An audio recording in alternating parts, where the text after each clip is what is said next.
Welcome to সেউতিস kitchen. আসসালামু আলাইকুম। কেমন আছেন সবাই?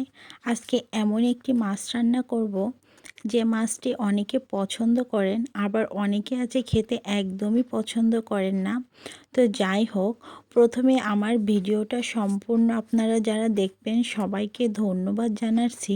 আর অবশ্যই কষ্ট করে একটু লাইক করবেন, আর সেই সাথে একটা গঠনমূলক ভালো করে কমেন্ট করবেন, কারণ এত সুন্দর করে ভিডিওটা তৈরি করি তো আপনারা দেখবেন সেই জন্যেই। তো যাই হোক, আজকে এই যে পাঙ্গাস মাছ, এই মাছগুলো ভুনা করব। তো প্রথমে আমি হলুদ লবণ দিয়ে ভালো করে মাছটা মাখিয়ে নিয়ে তারপরে তেলের উপরে ভেজে নিয়েছিলাম। আমি প্রত্যেকটা মাছ এভাবে ভেজে নিয়েছি, আর এভাবে যদি পাঙ্গাস মাছটা ভুনা করেন তাই খেতে খুবই টেস্টি হয়।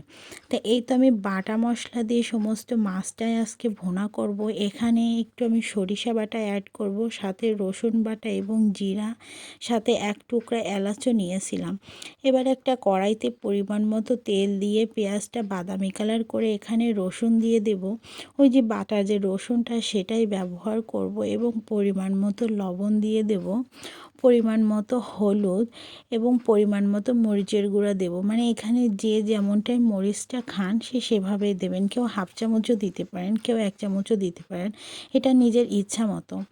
আর এই যে সরিষা বাটাটা দেখছেন, এই সরিষা বাটাটা দিয়ে দেবো। আর এইভাবে সরিষা বাটা দিয়ে যদি মাছটা ভুনা করা হয় তাহলে মাছটা খেতে খুবই টেস্টি হয়।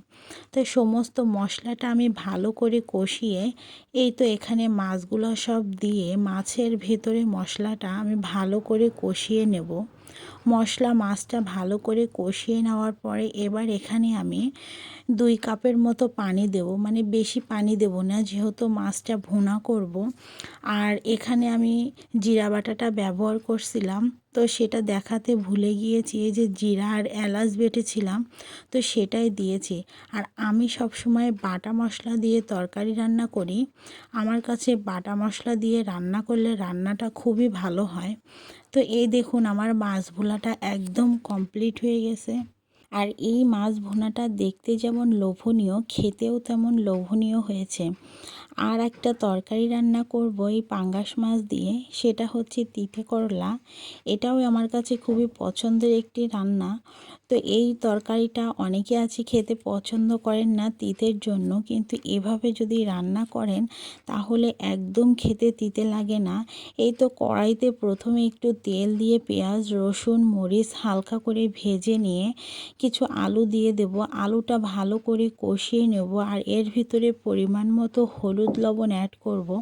তা আলুটা ভালো করে কষিয়ে নেওয়ার পরে এই তো করলাগুলো দিয়ে এবার ভালো করে নাড়িয়ে চাড়িয়ে কষিয়ে নেব।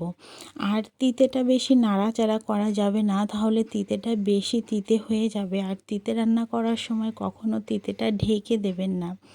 আর এদিকে আমি জিরে বাটাটা ব্যবহার করে ফেলেছি, মাছগুলোও সব দিয়ে দিয়েছি। তো এভাবে যদি তরকারিটা রান্না করেন তো খেতে দুর্দান্ত হয়। অবশ্যই রান্নাটা কষ্ট করে ধৈর্য সহকারে দেখবেন এবং গঠনমূলক একটি কমেন্ট করবেন।